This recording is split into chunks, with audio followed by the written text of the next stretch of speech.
Presiden dan keluarganya sudah mempersenjatai diri dengan senjata-senjata otomatis. Jadi sudah dibagi senjata itu. Ya. Nah saya kan kemudian melihat kondisi itu, wah bagaimana Presiden masuk melawan rakyat ini. Kan begitu. Saya singkat saja ya. Pada saat tanggal 16 ya, pada saat Presiden kembali dari Mesir, kemudian tadi disampaikan bahwa atas desakan mahasiswa, ya, maka Ketua DPR waktu itu Pak Harmoko, ya, bersama Pak Abdul Ghafur dan dari fraksi ABRI siapa?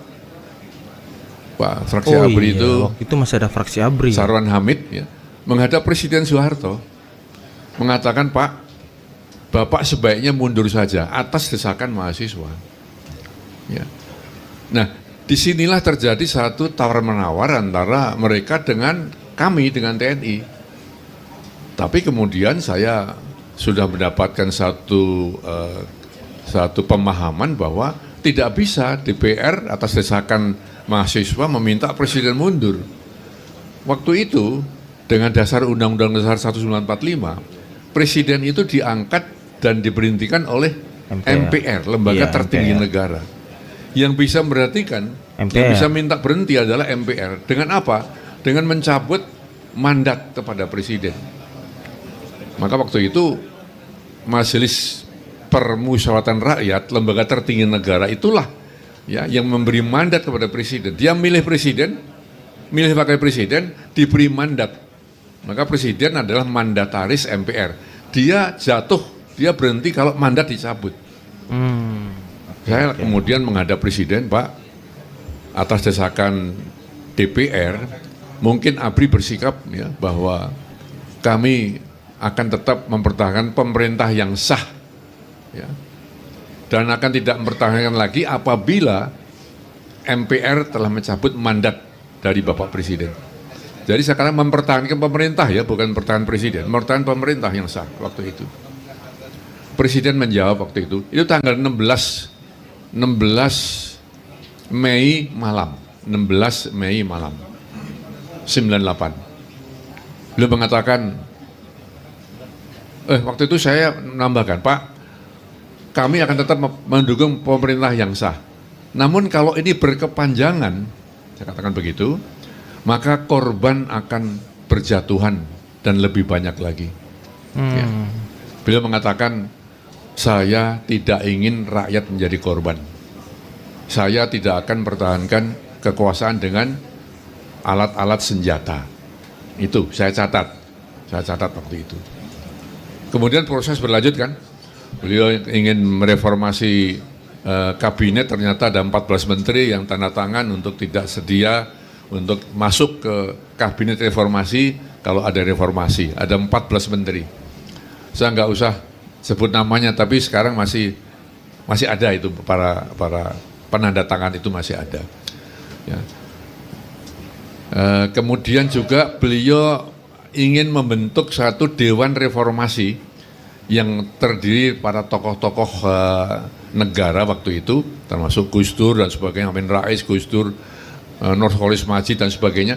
Tapi akhirnya mereka juga mundur, Pak. Loh, ya. Mereka mundur, Bapak sekalian. Jadi Presiden menurut saya sudah dalam kesendirian. Ya. Ditinggalkan. Nah, ya? sehingga pada saat pernyataan beliau baik di Kairo maupun tadi di 16 malam tadi, ya, yang telah beliau ucapkan, maka tanggal 20 malam, 21 belum mundur, 20 Mei malam hari, saya dipanggil oleh Presiden di kediaman Cendana. Saya ada kasat Pak Subagio, ya, beliau membawa kertas begitu, ya. Lalu beliau mengatakan, ini saya serahkan kepadamu, gitu, ya.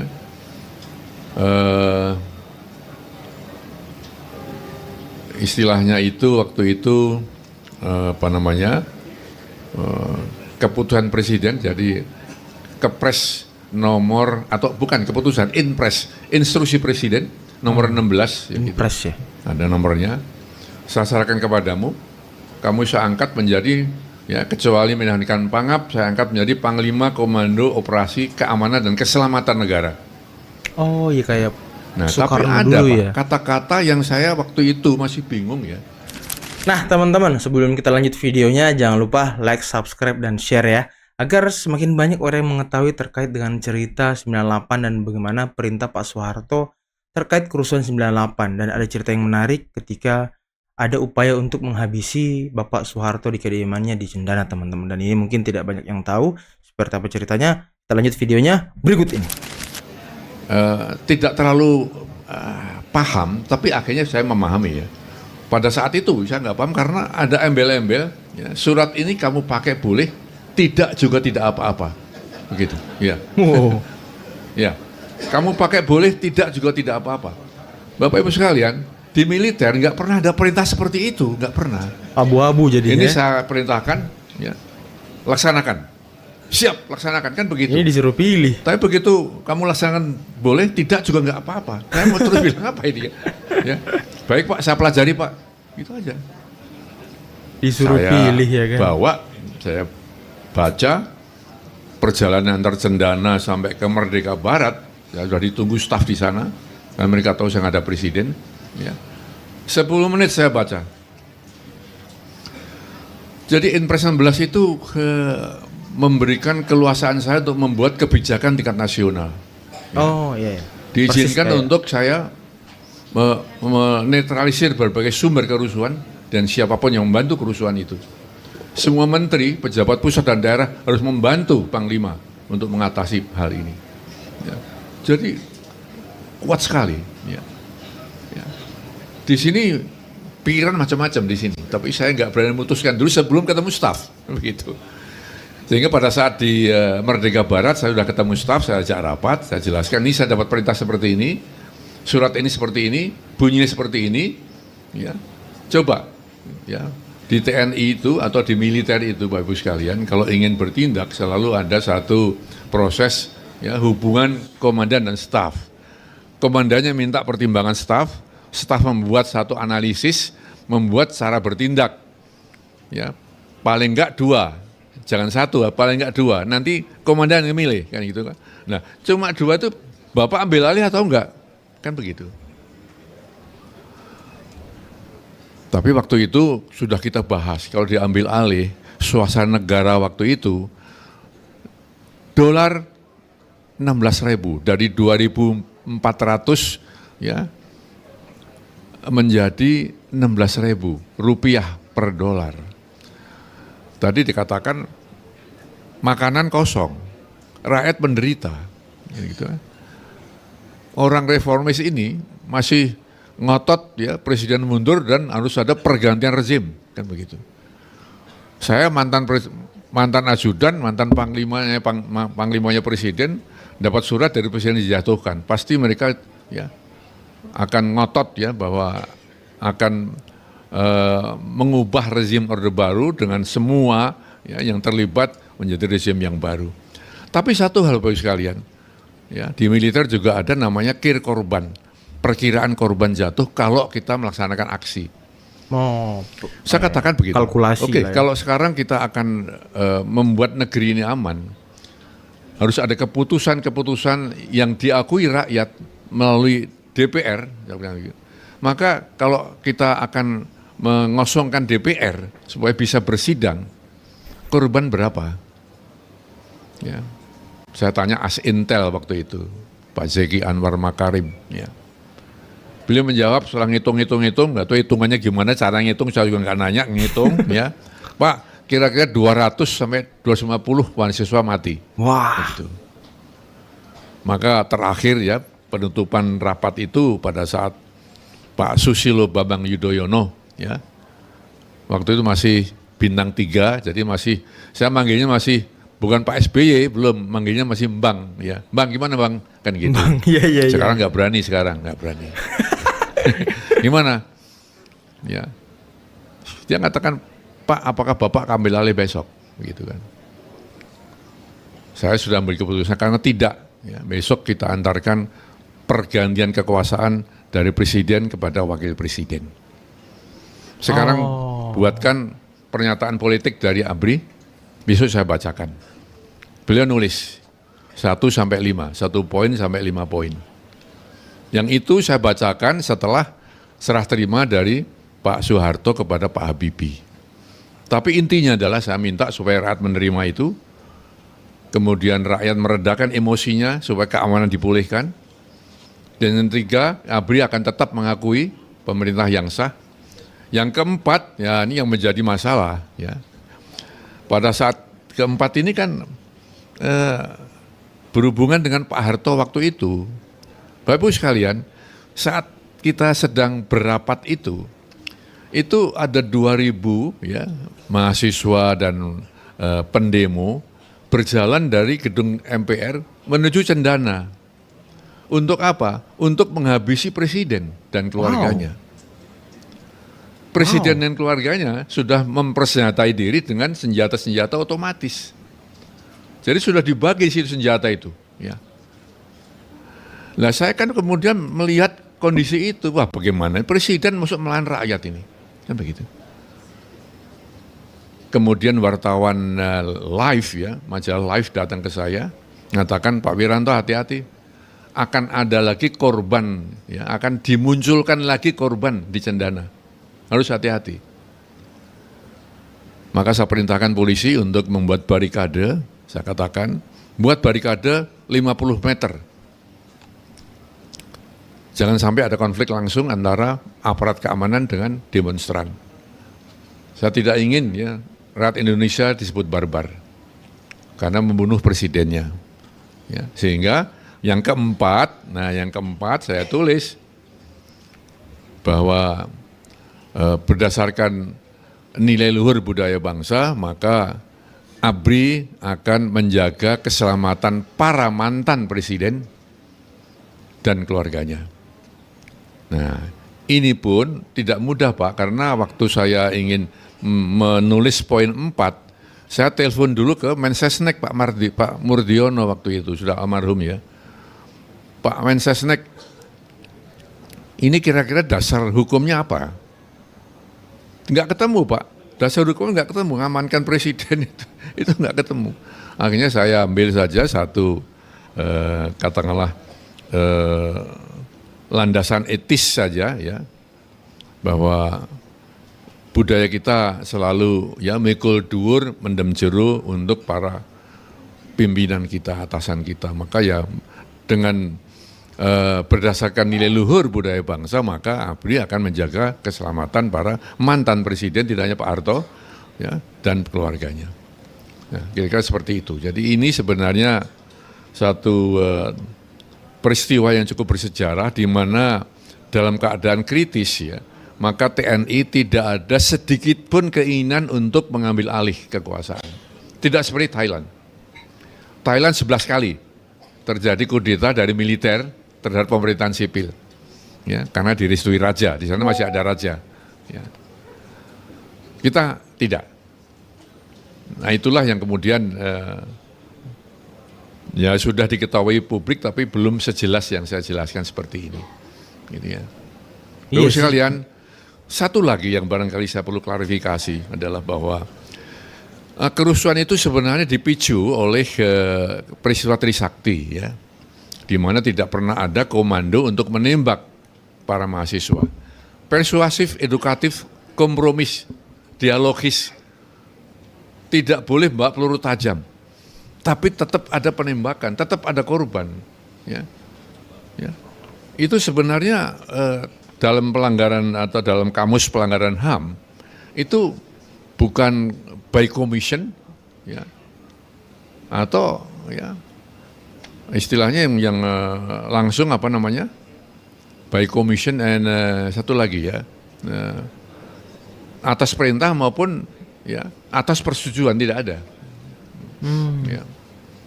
Jadi sebenarnya itu sudah di luar dari komando yang dikeluarkan oleh para prajurit, termasuk tadi sampaikan ya Pak Supanji tadi, bahwa itu memang di luar kontrol para komandan. Tapi itu pun kami kemudian membuat satu proses hukum sehingga akhirnya ketahuan yang menembak itu siapa. Karena sebelumnya nggak ketahuan, Pak, nggak ketahuan, sulit sekali. Keadaan crowded begitu. Ya, anak peluru kita bawa ke laboratorium kriminal, labkrim. Enggak, sini dulu, polisi dulu, nggak ketemu yang nembak dari mana siapa, jenis pelurunya apa. Kita bawa ke ITB, nggak bisa. Kita bawa ke UI, nggak bisa. Kita bawa ke Jepang, nggak ketemu. Akhirnya ketemunya ya bukan di Kanada tapi di Belfast, ya. Belfast itu di Inggris sana, di Irlandia. Oh, jauh banget ya. Jadi kita serius betul, Pak. Baru ketemu di sana bahwa oh ini anak peluru ini berarti dari senjata Steyr. Yang punya Steyr waktu itu kepolisian. Oh, jaraknya anak peluru kok peotnya seperti ini, jaraknya sekian meter gitu. Oh, peotnya seperti ini, bersudut tembakan dari sana. Ketemulah dari bukti-bukti itu, ketemulah penembak itu dari sana. Kemudian sudah kita hukum. Bahkan sudah banyak yang meninggal sekarang ini dihukum, ya. Tapi sampai sekarang masih ya dituntut sebagai pelanggaran HAM yang belum selesai, kan itu ya. Sampai sekarang. Iya juga ya. Masuk 7 pelanggaran HAM yang belum selesai, Trisakti. Ya. Ini yang barangkali saya perlu sampaikan supaya ya kita paham betul bahwa memang ada terus ya memelihara ini ya untuk mungkin di satu sisi untuk membuat kebanggaan apa namanya kelompok tertentu, tapi di sisi lain barangkali menimbulkan kegoncangan dan tidak ada satu ketenteraman begitu. Ya, Bapak sekalian yang saya hormati, ada lagi satu hal barangkali yang tidak boleh saya lupakan karena ini juga masih terlalu sering untuk disampaikan ke publik bahwa pada saat Jakarta rusuh, ya, Panglima sengaja mengosongkan Jakarta dari para pejabat-pejabat militer. Ada, ya, ada betul, ada kan? Itu ada. Saat-saat terjadi kerusuhan, puncak kerusuhan, Panglima sengaja mengosongkan Jakarta dari para pejabat-pejabat militer. Bapak sekalian, saya sudah berkali-kali menjelaskan bahwa tanggal 14 pagi memang saya terbang ke Malang atas permintaan Pangkostrat waktu itu Pak Prabowo Subianto, Bintang 3, untuk saya sebagai irup serah terima PPRC, pasukan pemukul reaksi cepat, ya, dari barat ke timur. Jadi Kostrat itu merupakan pasukan cadangan TNI yang dibagi dua, timur dan barat. Mengapa dibagi dua? Karena setiap saat siap bergerak untuk setengah tahun. Jadi prajuritnya pun harus dipondokkan di asrama-asrama, nggak boleh pulang. Setiap saat harus bergerak. Kalau ada kerusuhan, ya, not more than 9, ya, tidak lebih dari 9 jam, ya, 9 hours, dia harus sampai ke tempat kerusuhan itu. Pakai apa? Diterjunkan, maka harus siap. Tapi kalau setahun siap terus, nanti kapan ketemu keluarga? Maka setengah tahun ganti, setengah tahun ganti. Saya diminta jadi irup di Malang. 3 jam saja, terbang ke sana, balik lagi. Tapi isunya adalah bahwa Wiranto mengosongkan Jakarta dari para petinggi militer. Sejatinya komando itu sudah dibagi habis Bapak Ibu sekalian. Luas Indonesia luar biasa, nggak mungkin Panglima sendiri mengomandoi wilayah yang luas seperti itu sehingga didelegasikan. Ya. Jadi delegation of authority-nya, tanggung jawabnya didelegasikan kepada para Pangdam dan Kapolda. Jakarta itu maksud dikendalikan oleh Pangdam dan Kapolda, sehingga saya tidak membawa Pangdam dan Kapolda sehingga tidak ngosongkan Jakarta, tetapi yang saya bawa staf-staf saja untuk pergi ke Malang dan kembali lagi. Dan tanggal 14, jadi mengapa kerusuhan ya di Indonesia yang begitu hebat, ya, ada satu national disorder yang begitu hebat, bisa selesai hanya 2 hari. Ya. Pertama ya karena ketegaran para anggota TNI dan polisi yang tidak tergiur untuk mengambil alih kekuasaan, satu. Yang kedua, ya, karena kecepatan bertindak ya dari para komandan di lapangan ya untuk menguasai situasi. Termasuk kebijakan saya ya tanggal 13 meledak, tapi bukan meledak. Tanggal 13 pemakaman mahasiswa Trisakti ya, yang kemudian dipicu untuk meledakkan tanggal 14. Tanggal 14 siang mulai meledak, ya. 15 pagi itu sudah terkendali. Memang orang agak heran kenapa bisa cepat seperti itu. Karena begini Pak, rasio aparat keamanan di Jakarta dengan penduduk yang waktu itu melakukan demo itu enggak seimbang. Rasionya aparat keamanan sangat kecil dibandingkan dengan yang melakukan demonstrasi besar, kerusuhan, demonstrasi, penjaraan, itu banyak sekali. Nggak cukup. Nah, sehingga pada saat rapat di Garnisun tanggal 14 sore, dikatakan oleh beliau tadi, itu memang kita, ya saya sekarang mengatakan untung-untungan. Karena untuk menambah kekuatan Jakarta, harus perlu untuk menggeser pasukan dari tempat lain. Sedangkan tempat lain juga ada kerusuhan, kan begitu? Iya Pak, di Semarang kerusuhan, Solo kerusuhan, Makassar ya. Waktu Ujung Pandang kerusuhan, Medan kerusuhan, Palembang. Makassar parah juga tuh Pak. Tapi saya tanya, Jawa Timur bagaimana? Pak, relatif masih aman, relatif Pak ya. Jadi belum rusuh, relatif masih aman. Berapa kekuatan di sana? Ada marinir, ada kostrat. Saya katakan pindahkan kekuatan dari Jawa Timur malam ini juga. Jadi itu perintah saya 14 malam. Sampai besok ke Jakarta, subuh sudah di sini dan amankan Jakarta. Pakai airlift, pinjam Garuda, pakai pesawat Hercules, semua kerahkan. Sehingga semalam itu Bapak Ibu sekalian, ya, Bandara Halim Perdana Kusuma sangat sibuk ya karena ya, airlift dari pesawat terbang yang kita kerahkan untuk mengamankan Jakarta. Dan alhamdulillah 15 pagi Jakarta dapat dikuasai karena pasukan ya, sudah cukup banyak ya untuk menguasai berbagai tempat-tempat kritis yang terjadi kerusuhan seperti itu. Baiklah, ini saya kira ya, hal-hal yang perlu saya tambahkan yang tadi dijelaskan oleh penulis buku ini ya, untuk melengkapi ya, apa yang telah dituliskan. Akhirnya saya hanya mengucapkan selamat ya atas penulisan buku ini. Buku ini pasti bukan hanya merupakan memori.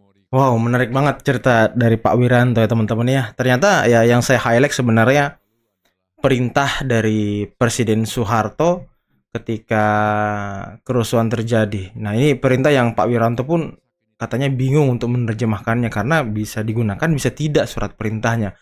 Ya, saya pikir ini surat perintah yang sama dengan surat perintah ketika peralihan antara Soekarno dan Soeharto teman-teman ya, kerusuhan G30S. Dan ternyata Pak Wiranto tidak menggunakan surat perintah itu untuk mengambil alih kekuasaan, malah memberikannya kepada wakil presiden yakni Bapak almarhum Baharudin Yusuf Habibie teman-teman.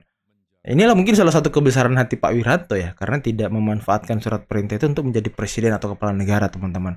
Tapi mungkin kalau itu digunakan juga, mungkin pihak mahasiswa dan masyarakat yang demo waktu itu tidak akan menerima juga karena mereka tidak ingin dipimpin oleh militer lagi teman-teman.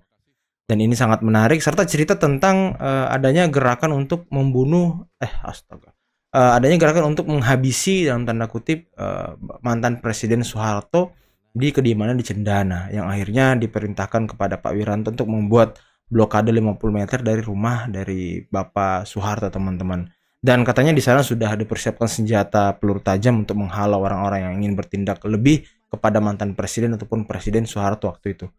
Wah, ini luar biasa teman-teman. Cerita ini sepertinya baru kita dengarkan ya. Baru kita simak dari Pak Wiranto sendiri. Karena saya pribadi baru mendengar cerita ini juga secara langsung teman-teman ya. Oke, mungkin cukup sekian dulu video kali ini. Semoga bermanfaat, semoga bisa membuka pikiran serta wawasan kita. Akhir kata, billahi taufiq wal hidayah. Wassalamualaikum warahmatullahi wabarakatuh.